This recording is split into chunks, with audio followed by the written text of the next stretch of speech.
ಆತ್ಮಗಳ ಮದುವೆ ಇದೇ ಹೊತ್ತಿನ ವಿಶೇಷ. ನಾನು ಮಹಾಂತೇಶ. ಸ್ನೇಹಿತರೆ, ಮದುವೆ ಅಂದ ತಕ್ಷಣ ಬಹಳಷ್ಟು ಕ್ರಮಗಳನ್ನ, ಸಂಪ್ರದಾಯಗಳನ್ನ, ಆಚರಣೆಯನ್ನ ಮಾಡ್ತಾರೆ. ಒಂದೊಂದು ಧರ್ಮದಲ್ಲಿಯೂ ಕೂಡ ಒಂದೊಂದು ರೀತಿಯಲ್ಲಿ ಮದುವೆಗಳು ನಡೆಯುತ್ತೆ. ಅಷ್ಟೇ ಯಾಕೆ, ನಮ್ಮ ಹಿಂದೂ ಧರ್ಮದಲ್ಲಿಯೂ ಕೂಡ ಎಷ್ಟೋ ಜಾತಿಗಳಿದೆ.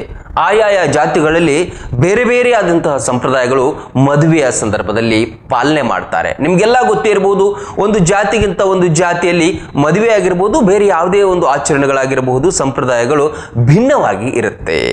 ಎಲ್ಲವೂ ಕೂಡ ಸ್ವಲ್ಪ ಆದರೂ ಭಿನ್ನವಾಗಿ ಇರುತ್ತೆ. ನಮ್ಮ ದೇಶ ವಿವಿಧತೆಯಲ್ಲಿ ಏಕತೆಯನ್ನು ಹೊಂದಿರುವಂತಹ ದೇಶ. ಭಾರತದಲ್ಲಿ ಅದೆಷ್ಟೋ ರೀತಿಯಲ್ಲಿ ಮದುವೆಯ ಸಂಪ್ರದಾಯಗಳು ಇದೆ. ಸಾಮಾನ್ಯವಾಗಿ ಹುಡುಗ ಹುಡುಗಿಗೆ ವಯಸ್ಸಿಗೆ ಬಂದ ತಕ್ಷಣ ಅವರಿಗೆ ಮದುವೆ ಮಾಡುವಂತಹ ಕ್ರಮಗಳು ಎಲ್ಲಾ ಕಡೆಯೂ ಕೂಡ ಇದ್ದೇ ಇದೆ. ವಯಸ್ಸಿಗೆ ಬಂದ ತಕ್ಷಣ ಹುಡುಗಿಯನ್ನ ಹುಡುಕುವಂಥದ್ದು, ವಾಪಸ್ ಹುಡುಗನ ಮನೆಯವರು ಹುಡುಗಿಯ ಮನೆಗೆ ಬರುವಂಥದ್ದು, ನಿಶ್ಚಿತಾರ್ಥಗಳಾಗುವಂಥದ್ದು, ಮದುವೆ ಆಗುವಂಥದ್ದು, ಮದುವೆಯ ನಂತರ ಪ್ರಸ್ತ ಆಗುವಂಥದ್ದು, ಹೀಗೆ ಹಲವಾರು ಕ್ರಮಗಳನ್ನ ಆಚರಣೆ ಮಾಡ್ತಾನೆ ಇರ್ತೀವಿ, ಎಲ್ರಿಗೂ ಗೊತ್ತು. ಆದ್ರೆ ಈ ಒಂದು ಪ್ರದೇಶದಲ್ಲಿ ಮಾತ್ರ ಆತ್ಮಗಳಿಗೆ ಮದುವೆಯನ್ನ ಮಾಡಿಸ್ತಾರೆ. ವಿಚಿತ್ರ ಅನ್ಸ್ಬೋದಲ್ಲ ಕೇಳುವಾಗ. ಆತ್ಮಗಳಿಗೆ ಮದುವೆ ಅಂದ್ರೆ ಸತ್ತವರಿಗೆ ಮದುವೆ. ಇದೇನಪ್ಪ ಸತ್ತವರಿಗೆ ಮದುವೆ ಮಾಡಿಸುವಂತಹ ವಿಚಿತ್ರವಾದಂತಹ ಆಚರಣೆ ಎಲ್ಲಿದೆ ಅಂತ ತಾವು ವಿಚಾರ ಮಾಡಬಹುದು. ಎಷ್ಟೋ ಜನರಿಗೆ ಗೊತ್ತಿರಬಹುದು, ಬಹುತೇಕ ಜನರಿಗೆ ಇದರ ಬಗ್ಗೆ ಗೊತ್ತಿಲ್ಲ. ಅಂದ್ರೆ ಸತ್ತ ಹುಡುಗಿ ಆತ್ಮದ ಜೊತೆ ಸತ್ತ ಹುಡುಗನ ಆತ್ಮದ ಜೊತೆ ಮದುವೆ ಮಾಡಿಸುವಂತಹ ಕ್ರಮ ನಮ್ಮ ದೇಶದಲ್ಲೇ ಇದೆ. ಅಷ್ಟೇ ಯಾಕೆ, ನಮ್ಮ ಕರ್ನಾಟಕದಲ್ಲೇ ಇದೆ. ಅಯ್ಯೋ, ಏನಿದು ಸತ್ತವರ ಜೊತೆ ಮದುವೆ ಮಾಡಿಸೋದು, ಹೇಗೆ ಮಾಡಿಸ್ತಾರೆ ಅಂತ ಹೇಳಿ ನಿಮ್ಗೆ ವಿಚಿತ್ರ ಆಗ್ಬಹುದು. ಅದೆಲ್ಲ ಒಂದು ಡೀಟೇಲ್ಸ್ ಅನ್ನ ಎಳೆಯಾಗಿ ನಾನು ಹೇಳ್ತಾ ಹೋಗ್ತೀನಿ, ಕೇಳಿ. ಇದು ಇರುವಂತಹ ಆಚರಣೆ ನಮ್ಮದೇ ರಾಜ್ಯದ ಕರ್ನಾಟಕದ ದಕ್ಷಿಣ ಕನ್ನಡ, ಏನು ಮಂಗಳೂರು ಭಾಗ ಅಂತ ಕರಿತೇವೆ, ಅಲ್ಲಿ ಮತ್ತು ಉಡುಪಿಯ ಭಾಗ, ಒಟ್ಟಾರೆಯಾಗಿ ನಮ್ಮ ಕರ್ನಾಟಕದ ಕರಾವಳಿಯ ಭಾಗದಲ್ಲಿ ಈ ಒಂದು ಆಚರಣೆ ಬಹಳಷ್ಟು ದಿನಗಳಿಂದ, ಬಹಳಷ್ಟು ವರ್ಷಗಳಿಂದ ಇದು ಆಚರಣೆಯಲ್ಲಿ ಇದೆ. ಯಾಕೆ ಮಾಡಿಸ್ತಾರೆ ಸತ್ತವರಿಗೆ ಮದುವೆ? ಇದು ಒಂದು ಪ್ರಶ್ನೆ ಬರ್ಬೋದು. ಯಾಕೆ ಮಾಡ್ತಾರೆ ಅಂತ ಹೇಳಿದ್ರೆ, ಯಾವ್ದಾದ್ರೂ ಒಂದು ಮನೆಯಲ್ಲಿ ವಯಸ್ಸಿಗೆ ಬಂದಂತಹ ಹುಡುಗ ಅಥವಾ ಹುಡುಗಿ ಮದುವೆ ಆಗದೆ ಸತ್ತಿದ್ರೆ ಅವರ ಆತ್ಮಗಳು ಅತೃಪ್ತಿಯಿಂದ ಬಳಲ್ತಾ ಇರತ್ತಂತೆ. ಅಂದ್ರೆ ಮದುವೆ ಆಗದೆ ಸತ್ತಿರ್ತಾರಲ್ವಾ, ಅವರ ಆತ್ಮಗಳು ಆ ಮನೆಯವರಿಗೆ ಆಗಾಗ ಏನಾದ್ರೂ ಸಂಕಷ್ಟವನ್ನ ತಂದು ಒಡ್ತಾ ಇರತ್ತಂತೆ. ಆಗಾಗ ಮನೆಗಳಲ್ಲಿ ಕಿರಿಕಿರಿ ಆಗ್ತಾ ಇರ್ತದಂತೆ. ಅಥವಾ ಆ ಮನೆಯಲ್ಲಿ ಸತ್ತು ಹೋದಂತಹ ವ್ಯಕ್ತಿ ಇರ್ತಾರಲ್ವಾ, ಅವರ ಅಣ್ಣ, ಅಕ್ಕ, ತಂಗಿ, ತಮ್ಮ ಯಾರಾದ್ರೂ ಇದ್ರೆ ಅವರಿಗೆ ಮದುವೆಯ ಸಂದರ್ಭದಲ್ಲಿ ಬಹಳಷ್ಟು ಅಡ್ಡಿಗಳು ಬರುತ್ತಂತೆ. ಅವರ ಮದುವೆ ಆಗ್ಲಿಕ್ಕೆ ಕಿರಿಕಿರಿಗಳು ಉಂಟಾಗತ್ತಂತೆ. ಒಟ್ಟಾರೆಯಾಗಿ ಆ ಕುಟುಂಬಕ್ಕೆ ಏನಾದ್ರೂ ಆಗಾಗ ನಷ್ಟಗಳು ಸಂಭವಿಸ್ತಾ ಇರುತ್ತೆ, ಕಿರಿಕಿರಿ ಆಗ್ತಾ ಇರುತ್ತೆ. ಹಾಗಾಗಿ ಆಗ ಅವರು ಯಾರಾದ್ರೂ ಒಂದು ಜ್ಯೋತಿಷ್ಯರ ಬಳಿ ಹೋದಾಗ ಅವರು ಹೇಳ್ತಾರಂತೆ, ನಿಮ್ಮ ಮನೇಲಿ ಯಾರಾದ್ರೂ ಹಿಂದೆ ಸತ್ತವರಿದ್ದಾರಾ ಮದುವೆ ಆಗದೆ ಅಂತ ಕೇಳಿದ್ರೆ ಆಗ ಅವರ ತಲೆಯಲ್ಲಿ ಬರುತ್ತಂತೆ, ಹೌದು ಇದೆ ಅಂತೇಳಿ. ಅದಕ್ಕೆ ಅಲ್ಲಿಯ ಆ ಭಾಗದ ಜನ, ಏನು ಕರಾವಳಿಯ ಭಾಗದಲ್ಲಿ ಈ ನಂಬಿಕೆ ಬೆಳೆದು ಬಂದಿದೆ. ಆ ಜ್ಯೋತಿಷ್ಯರು ಹೇಳಿದ ಪ್ರಕಾರ ಈ ಮನೆಯವರು ನಡ್ಕೊಳ್ಬೇಕಾಗತ್ತೆ. ಅಂದ್ರೆ ನಿಮ್ಮಲ್ಲಿ ಸತ್ತಿದಾರಲ್ವಾ, ಅವ್ರ ಮದುವೆ ಆಗದೆ ಅವರಿಗೆ ಒಂದು ಮದುವೆಯನ್ನ ಮಾಡಿಸಿದ್ರೆ ಇಂಥದೆಲ್ಲ ಕಿರಿಕಿರಿಗಳು ನಿಲ್ಲುತ್ತೆ ಅಂತ ಹೇಳ್ತಾರಂತೆ. ಹಾಗಾಗಿ ಈ ಸಂಪ್ರದಾಯ ಬೆಳೆದುಕೊಂಡು ಬಂದಿರುವಂತದ್ದು. ಇದೇನು ಹೊಸತಾ ಇಲ್ಲ, ಇದು ಬಹಳಷ್ಟು ಪ್ರಾಚೀನ ಕಾಲದಿಂದಲೂ ಕೂಡ ಇರುವಂತಹದ್ದು ಈ ರೀತಿಯ ಆಚರಣೆ ಅಲ್ಲಿ. ಈಗ ಕಳೆದ 2-3 ವರ್ಷಗಳ ಹಿಂದೆಯೂ ಕೂಡ ಮಂಗಳೂರು ಭಾಗದಲ್ಲಿ ಒಂದು ಸಜೀಪ ಅನ್ನುವಂತಹ ಪ್ರದೇಶ ಬರುತ್ತೆ. ಆ ಪ್ರದೇಶದಲ್ಲಿ ಪ್ರವೀಣ್ ಮತ್ತು ಶಕುಂತಲಾ ಅನ್ನುವಂತಹ 2 ಸತ್ತ ಆತ್ಮಗಳಿಗೆ ಇಲ್ಲಿ ಮದುವೆಯನ್ನ ಮಾಡಿಸಿದ ಕ್ರಮಗಳಿದೆ. ಹಾಗಾದ್ರೆ ಈ ಸತ್ತ ಹುಡುಗಿಯ ಆತ್ಮ, ಸತ್ತ ಹುಡುಗನ ಆತ್ಮ ಯಾವುದಕ್ಕೆ ಬೇಕಾದ್ರೂ ಮದುವೆ ಮಾಡಿಸಬಹುದಾ? ಇಲ್ಲ. ಯಾಕಂತ ಹೇಳಿದ್ರೆ ಇಲ್ಲಿಯೂ ಕೂಡ ಎಲ್ಲಾ ರೀತಿಯಾದಂತಹ ಕಟ್ಟುನಿಟ್ಟಿನ ನಿಯಮಗಳಿದೆ, ಆಚರಣೆಗಳನ್ನ ಪಾಲನೆ ಮಾಡ್ತಾರೆ.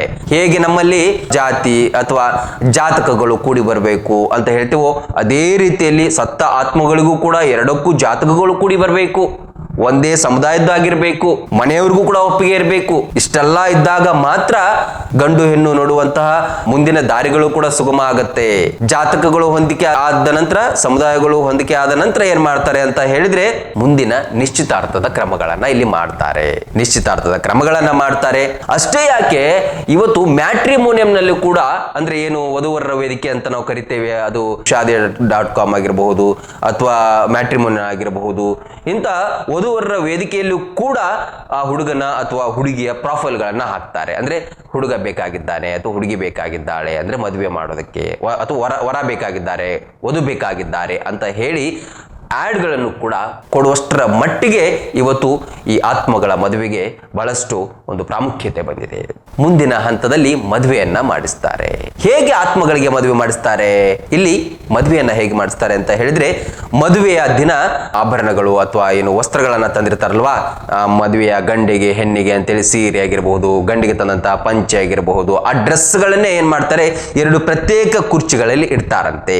ನೀವು ದೃಶ್ಯದಲ್ಲಿ ನೋಡ್ತಾ ಇರಬಹುದು. ಈ ರೀತಿಯಾಗಿ ಒಂದು ರೀತಿಯಲ್ಲಿ ಬೊಂಬೆಯ ರೀತಿಯಲ್ಲಿ ಅಲಂಕಾರ ಮಾಡ್ತಾರೆ ಎರಡು ಕುರ್ಚಿಗಳಲ್ಲಿ. ಅದು ಕೂಡ ಯಾವುದರಲ್ಲಿ, ಮರದ ಕುರ್ಚಿಗಳಲ್ಲಿ ಆಗಬೇಕು. ಮರದ ಕುರ್ಚಿಗಳಲ್ಲಿ ಈ ರೀತಿಯಾಗಿ ಇಡ್ತಾರಂತೆ. ಇಟ್ಟಾದ ನಂತರ ಎಲ್ಲಾ ಬಂಧು ಬಾಂಧವರನ್ನ ಕರೀತಾರೆ. ಇಷ್ಟೇ ಅಲ್ಲ, ಮದುವೆ ಅಂತ ಹೇಳಿದ್ರೆ ಇಲ್ಲಿ ಏನು ಸುಮ್ಮನೆ ಒಂದು ಕಾಟಾಚಾರಕ್ಕೆ ಒಂದು ಪೂಜೆ ರೀತಿಯಲ್ಲಿ ಮಾಡಿಬಿಡುವ ಹಾಗೆ ಈ ಮದುವೆಯನ್ನ ಏನೋ 4-6 ಜನ ಸೇರಿ ಮಾಡುವಂಥದ್ದಲ್ಲ. ಹೇಗೆ ಮದುವೆಯಲ್ಲಿ ಎಲ್ಲ ಬಂಧು ಬಳಗದವರನ್ನ ಕರೀತಾರೆ, ಏನೆಲ್ಲ ಆಚಾರ ವಿಚಾರಗಳನ್ನ ಮಾಡ್ತಾರೆ, ಊಟ ಆಗಿರ್ಬೋದು, ತಿಂಡಿ ಆಗಿರ್ಬೋದು, ಎಲ್ಲವನ್ನ ತಯಾರು ಮಾಡ್ತಾರೆ. ಅದೇ ರೀತಿಯಲ್ಲಿ ಇಲ್ಲಿ ಕ್ರಮಗಳು ನಡೆಯುತ್ತೆ. ಇಲ್ಲಿ 2 ಜೀವಗಳು ಇರುವುದಿಲ್ಲ, ಮಾತ್ರ ಅವುಗಳ ಆತ್ಮಗಳಿರುತ್ತೆ, ಅವರುಗಳ ಬಂಧು ಬಳಗಗಳೆಲ್ಲ ಇರುತ್ತೆ. ತಾಳಿ ಕಟ್ಟುವಂತಹ ಕ್ರಮ ಆಗತ್ತೆ. ಆಮೇಲೆ ಸಪ್ತಪದಿ ತುಳಿಯುವಂತಹ ಒಂದು ಕ್ರಮ ಇದೆಯಲ್ವಾ, ಅದು ಕೂಡ ಇಲ್ಲಿ ಆಗತ್ತೆ. ಆದ್ರೆ ಇಲ್ಲಿ ಆತ್ಮಗಳ ಸಪ್ತಪದಿ ಉಲ್ಟಾ ಆಗತ್ತೆ. ಉಲ್ಟಾ ಅಂದ್ರೆ ಅಪ್ರದಕ್ಷಿಣ, ಅಂದ್ರೆ ಎಡದಿಂದ ಬಲಕ್ಕೆ ತಿರುಗುವ ಬದಲು ಬಲದಿಂದ ಎಡಕ್ಕೆ ಇಲ್ಲಿ ಸಪ್ತಪದಿಯನ್ನ ಆತ್ಮಗಳಿಗೆ ತುಳಿಸ್ತಾರೆ. ಇದೆಲ್ಲ ಆದ ಮೇಲೆ ಮತ್ತೆ ಒಳ್ಳೆಯ ದಿನವನ್ನ ನೋಡಿ ಹುಡುಗಿಯನ್ನ ಹುಡುಗನ ಮನೆಗೆ ಕರೆತರುವಂಥದ್ದು, ಅಂದ್ರೆ ಹೆಂಡತಿಯನ್ನ ಗಂಡನ ಮನೆಗೆ ಕರೆತರುವಂತಹ ಕ್ರಮಗಳನ್ನು ಕೂಡ ಬಹಳಷ್ಟು ಪಾಲನೆ ಮಾಡ್ತಾರೆ. ಹುಡುಗಿಯನ್ನ ಮನೆಗೆ ಕರೆತರ್ತಾರೆ. ಕರೆತಂದಾಗ ಏನ್ ಮಾಡ್ತಾರೆ ಅಂತ ಹೇಳಿದ್ರೆ, ಅಲ್ಲಿ ಆರತಿಯನ್ನ ಬೆಳಗುವಂತ ಕ್ರಮ ಇರುತ್ತಲ್ವಾ, ಆರತಿಯನ್ನು ಕೂಡ ಇಲ್ಲಿ ಏನ್ ಮಾಡ್ತಾರೆ ಅಂದ್ರೆ ಉಲ್ಟಾ ಬೆಳಗ್ತಾರೆ. ಉಲ್ಟಾ ಬೆಳಗ್ಗೆ ಹೆಣ್ಣನ್ನ ಒಳಗೆ ಕರ್ಕೊಳ್ತಾರೆ. ಎಲ್ರು ಕೂಡ ನಾವೇನ್ ಮಾಡ್ತೀವಿ, ಯಾರಾದ್ರೂ ಇಲ್ಲಿ ಏನಾದ್ರು ಪೂಜೆ ಮಾಡುವಾಗ ಆರತಿಯನ್ನ ಉಲ್ಟಾ ಬೆಳಗಿದ್ರೆ ಏನಾಗುತ್ತೆ, ಬೈತಾರೆ ಅಲ್ವಾ. ಬಟ್ ಇಲ್ಲಿ ಏನಂತ ಹೇಳಿದ್ರೆ ಆತ್ಮಗಳಿಗೆ ಅಲ್ವಾ, ಹಾಗಾಗಿ ಉಲ್ಟಾ ಬೆಳಗಿ ಹೊಸದಾಗಿ ಮದುವೆ ಆದಂತ ಬಂದಂತ ಆತ್ಮವನ್ನ ಒಳಗಡೆ ಕರೆದುಕೊಳ್ತಾರೆ. ಹಾಗಾಗಿ ಇದೆಲ್ಲ ಕ್ರಮಗಳನ್ನ ಅನುಸರಿಸಿ ಪ್ರಸ್ತದ ದಿನ ಕೂಡ ರೆಡಿ ಮಾಡ್ತಾರೆ. ಪ್ರಸ್ತದ ದಿನ ಏನ್ ಮಾಡ್ತಾರೆ ಅಂತ ಹೇಳಿದ್ರೆ, ಒಂದು ರೂಮಿನಲ್ಲಿ ಎಲ್ಲ ಹಾಸಿಗೆಯನ್ನ ಕರೆಕ್ಟಾಗಿ ಬೆಡ್ ರೆಡಿ ಮಾಡ್ತಾರೆ, ತಲೆದಿಂಬನ್ನ ಇಡ್ತಾರೆ, ಎಲ್ಲ ರೀತಿಯಾದಂತಹ ಅಲಂಕಾರಗಳನ್ನ ಮಾಡ್ತಾರೆ. ಅಲಂಕಾರ ಮಾಡಿ ಅಲ್ಲಿ ಒಂದು ಲೋಟ ಹಾಲು, ಒಂದು ನೀರು, ಆಮೇಲೆ ಹೂವು, ಏನೆಲ್ಲ ಮಾಡ್ತಾರೆ ಪ್ರಸ್ತದ ದಿನ ಅದೆಲ್ಲವನ್ನು ಕೂಡ ಮೊದಲ ರಾತ್ರಿಯಲ್ಲಿ ಅಲ್ಲಿ ಇಡ್ತಾರೆ. ಇಟ್ಟಾದ ನಂತರ ವಾಪಸ್ ಮಾರನೇ ದಿನ ಅವರನ್ನ ಎಬ್ಬಿಸಲಿಕ್ಕೆ ಹೋಗ್ತಾರೆ. 3 ಸಲ ಬಾಗಿಲನ್ನ ತಟ್ಟುವಂತಹ ಕ್ರಮಗಳಿದೆ. ಆಮೇಲೆ ಬಾಗಿಲನ್ನು ಓಪನ್ ಮಾಡ್ತಾರೆ. ಇವರು ಯಾರು ಮನೆಯವರು ಓಪನ್ ಮಾಡ್ತಾರೆ. ಓಪನ್ ಮಾಡಿ ಅವರನ್ನ ಹೊರಗೆ ಕರೆಸಿ ಮತ್ತೆ ಪ್ರಸ್ತುತ ಮಾರನೇ ದಿನ ಏನೆಲ್ಲ ಕ್ರಮಗಳನ್ನ ಮಾಡ್ತಾರ ಆ ಎಲ್ಲ ಕ್ರಮಗಳನ್ನು ಕೂಡ ಇಲ್ಲಿ ಮಾಡ್ತಾರಂತೆ. ಆಮೇಲೆ ಇಲ್ಲಿ ಮದುವೆಯ ಸಂದರ್ಭದಲ್ಲಿ ಆತ್ಮಗಳನ್ನ ಯಾವುದರಲ್ಲಿ ಇದು ಮಾಡ್ತಾರೆ ಅಂತ ಹೇಳಿದ್ರೆ, ಆತ್ಮಗಳನ್ನ 2 ತೆಂಗಿನಕಾಯಿಗಳಲ್ಲಿ ಆರೋಹಣೆ ಮಾಡಿರ್ತಾರಂತೆ. ಆ ಆತ್ಮಗಳನ್ನ ಆ ತೆಂಗಿನಕಾಯಲ್ಲಿ ಇಟ್ಟಿರ್ತಾರೆ. ಈ ಅದೆಲ್ಲ ಕ್ರಮಗಳು ಮುಗಿದ ನಂತರ ಏನ್ ಮಾಡ್ತಾರೆ, ಆ ತೆಂಗಿನಕಾಯಿಗಳನ್ನ ಒಡೆದು ನದಿಯ ಬದಿಯಲ್ಲಿ ಅವುಗಳನ್ನ ಚೆಲ್ತಾರೆ. ನದಿಯ ಬದಿಗಳಲ್ಲಿ ಅವನುಗಳನ್ನ ಬಿಸಾಡ್ತಾರಂತೆ. ಇಷ್ಟೆಲ್ಲ ಕ್ರಮ ಆದ ಮೇಲೆ ಆತ್ಮಗಳ ಮದುವೆ ಆಗತ್ತೆ. ಅವುಗಳ ಪ್ರಸ್ತಾವ ಮಾಡಿಸ್ತಾರೆ. ಎಲ್ಲ ಕ್ರಮಗಳನ್ನು ಆಚಾರ ಮಾಡ್ತಾರೆ. ಇದೆಲ್ಲ ಮಾಡಿದ ನಂತರ ಇವರ ಕರ್ತವ್ಯ ಮುಗಿತಾ ಮನೆಯವರದು? ಇಲ್ಲ, ಇದು ಕಾಟಾಚಾರದ ಮದುವೆ ಅಲ್ಲ. ಇಲ್ಲಿ ಜೀವಗಳು ಇರದೇ ಇರಬಹುದು.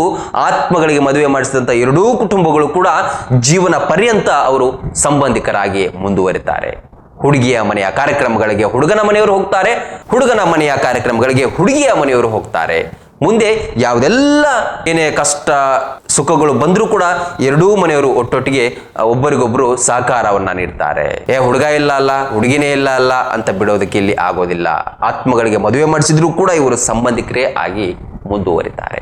ಹಾಗಾಗಿ ಇಂತಹ ಒಂದು ವಿಶಿಷ್ಟ ಆಚರಣೆ ನಮ್ಮದೇ ರಾಜ್ಯದ ದಕ್ಷಿಣ ಕನ್ನಡ ಅಂದ್ರೆ ಮಂಗಳೂರು ಭಾಗ, ಉಡುಪಿಯ ಭಾಗ, ಇಲ್ಲಿ 2 ಕಡೆಯೂ ಕೂಡ ಆಚರಣೆ ಇದೆ. ನಿಮ್ಗೆ ಗೊತ್ತಿರಬಹುದು, ಕರಾವಳಿಯ ಭಾಗ ಅಂತ ಹೇಳಿದ್ರೆ ಈಗ ಎಲ್ರಿಗೂ ಕೂಡ ಗೊತ್ತು, ವಿಶಿಷ್ಟತೆಯನ್ನು ಹೊಂದಿರಬಹುದು. ಭೂತಾರಾಧನೆ ಆಗಿರಬಹುದು, ನಾಗಾರಾಧನೆ ಆಗಿರಬಹುದು, ದೈವಗಳಾಗಿರಬಹುದು, ಕೋಲಗಳಾಗಿರಬಹುದು, ಹೀಗೆ ವಿಶಿಷ್ಟತೆಗಳಲ್ಲಿ ವಿಶಿಷ್ಟತೆಯನ್ನ ಅದು ಹೊಂದಿರುವಂತದ್ದು. ಹಾಗಾಗಿ ಅಲ್ಲಿ ಇಂತಹ ಒಂದು ಆತ್ಮಗಳ ಅಥವಾ ಪ್ರೇತಗಳ ಮದುವೆ ಕೂಡ ಮತ್ತೊಂದು ವಿಶೇಷತೆಯನ್ನ ಹೊಂದಿದೆ.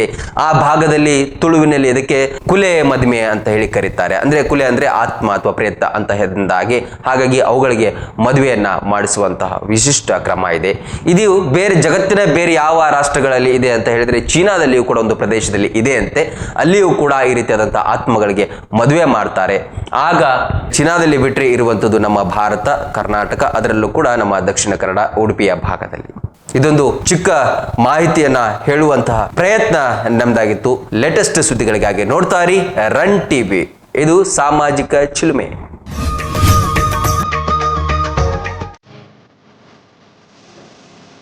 ಕೌಟಿಲ್ಯ ಕಲಾ ಮತ್ತು ವಾಣಿಜ್ಯ ಪದವಿ ಪೂರ್ವ ಕಾಲೇಜ್ ಹಾಗೂ ವಿನಾಯಕ ಖಾಸಗಿ ಕೈಗಾರಿಕಾ ತರಬೇತಿ ಸಂಸ್ಥೆ ಐಟಿಐಗೆ ಪ್ರವೇಶಗಳು ಆರಂಭವಾಗಿವೆ. ನಮ್ಮಲ್ಲಿ ಕನ್ನಡ ಮತ್ತು ಇಂಗ್ಲಿಷ್ ಮಾಧ್ಯಮದಲ್ಲಿ ಬೋಧನೆ, ಅನುಭವಿ ಶಿಕ್ಷಕರಿಂದ ಪಾಠ, ಸ್ಪರ್ಧಾತ್ಮಕ ಪರೀಕ್ಷೆಗೆ ಮಾರ್ಗದರ್ಶನ, ಉತ್ತಮವಾದ ಕಂಪ್ಯೂಟರ್ ಲ್ಯಾಬ್ ಹಾಗೂ ಲೈಬ್ರರಿ ವ್ಯವಸ್ಥೆ ಒಳಗೊಂಡಿದೆ. ಕಾಲೇಜ್ ಸುತ್ತಲೂ ಸಿಸಿ ಕ್ಯಾಮೆರಾ ಕಣ್ಗಾವಲು, ಪ್ರತಿಯೊಬ್ಬ ವಿದ್ಯಾರ್ಥಿಯ ವೈಯಕ್ತಿಕ ಕಾಳಜಿ, ಕೈಗಾರಿಕಾ ಭೇಟಿ, ಪಠ್ಯೇತರ ಚಟುವಟಿಕೆ ಹಾಗೂ ಸೇವಾ ನಿರತ ಅಧಿಕಾರಿಗಳಿಂದ ವೃತ್ತಿ ಆಯ್ಕೆಯ ಮಾರ್ಗದರ್ಶನ, 5 ವಿದ್ಯಾರ್ಥಿಗಳನ್ನ ಶೈಕ್ಷಣಿಕವಾಗಿ ದತ್ತು ಪಡೆಯುವ ಯೋಜನೆಯನ್ನ ಒಳಗೊಂಡಿರುವ ಏಕೈಕ ಕಾಲೇಜ್. ವಿದ್ಯಾರ್ಥಿಗಳು ಮತ್ತು ಪಾಲಕರ ಕನಸನ್ನ ನನಸಾಗಿಸಲು ಪಣ ತೊಟ್ಟಿರುವ ಸಂಸ್ಥೆಗೆ ಇಂದೇ ಭೇಟಿ ನೀಡಿ. Kautilya arts and commerce college, ಕುಬಸದ ಆಸ್ಪತ್ರೆ ಎದುರಿಗೆ, ಯಾದವಾಡ ರಸ್ತೆ, ಸಿದ್ದರಾಮೇಶ್ವರ ನಗರ, ಮುಧೋಳ.